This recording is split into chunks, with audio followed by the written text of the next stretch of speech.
ازيكم عاملين ايه؟ يوم جديد من يوميات ماما مطحون. النهارده هنعمل حاجه حلوه قوي، هي الكنافه المحشيه. سواء بقى عايزين نحشوها مكسرات، عايزين نحشيها قشطه، بس انا بصراحه بحبها فاضيه. هنقول بقى المواصفات معانا. هنجيب كوبايتين من السكر وكوبايه ميه ونرفعهم على النار، مش هنقلبهم على بعض، وهنولع عليها النار عالي جدا. واول ما تبدأ تغلي وتدخل في الغليان هبدأ اهديها تقليبة واحدة بس. اول ما الاقيها كلها غليت اروح مديها تقليبة واحدة، وبعد كده انزل بعصرة الليمونة عليها علشان خاطر ما تتكتلش معايا وما تعملش سكر كده. اديناها هنا التقليبة الواحدة كده بس كده، وبعد كده هنعصر هنحط عليها عصرة الليمونة. واول ما يبدأ القوام بتاعي بعد ما الغليان كده 5 دقايق 6 دقايق على النار، اروح طافية عليها علشان تلحق تبرد عقبال ما احنا نجهز الكنافة بتاعتنا. والشربات بتاع الكنافة بيبقى وسط، انا مبحبوش تقيل قوي عشان ما ينشفهاش، ومبيبقاش خفيف زي بتاع البسبوسة، بيبقى وسط كده. هنا خلاص اهي بتغلي، دخلت في الغليان خالص، وهوريكم دلوقتي تقريبا القوام هيبقى عامل ازاي، لانه كمان لما بتبرد بتتقل. بنحط عليها رشة فانيليا بس بعد ما بنطفي عليها. هنا انا طفيت عليها خلاص، وهنبدأ اوريكم القوام بتاعها بقى عامل ازاي كده، لانها بتتقل زي ما قلت لحضراتكم. وبعد كده هرش عليها الفانيليا واسيبها تبرد عقبال ما انا اجهز الكنافة بتاعتي واوضب الصينية، تكون الشربات بتاعها بارد، لان شربات الكنافة بيبقى بارد. هنا دلوقتي عندنا نص كيلو من الكنافة، وياريت تكون طويلة بطولها يعني. بقسمها كده وبلفها بالراحة، وما بضغطهاش بصوابعي.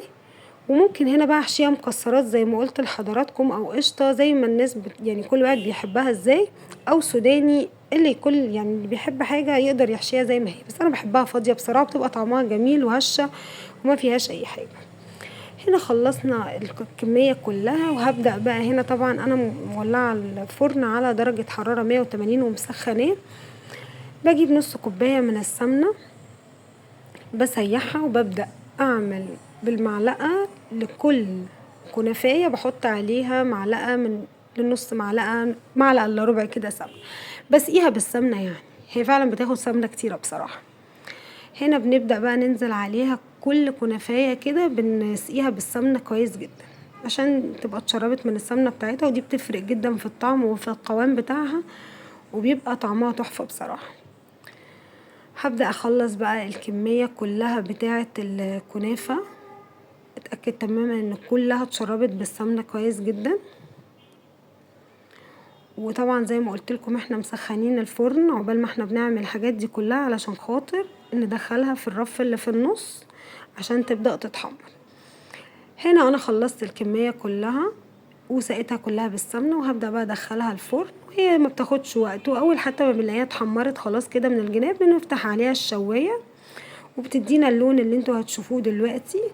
اروح انا بقى جايبه الشربات بتاعي اللي انا كنت عاملاه وبرد، وببدا اسقيها برده واحده واحده كده كلها، وابدا احرك الصينيه عليها بعد ما بخلص الشربات، اخليها كلها اتشربت من الشربات بتاعي.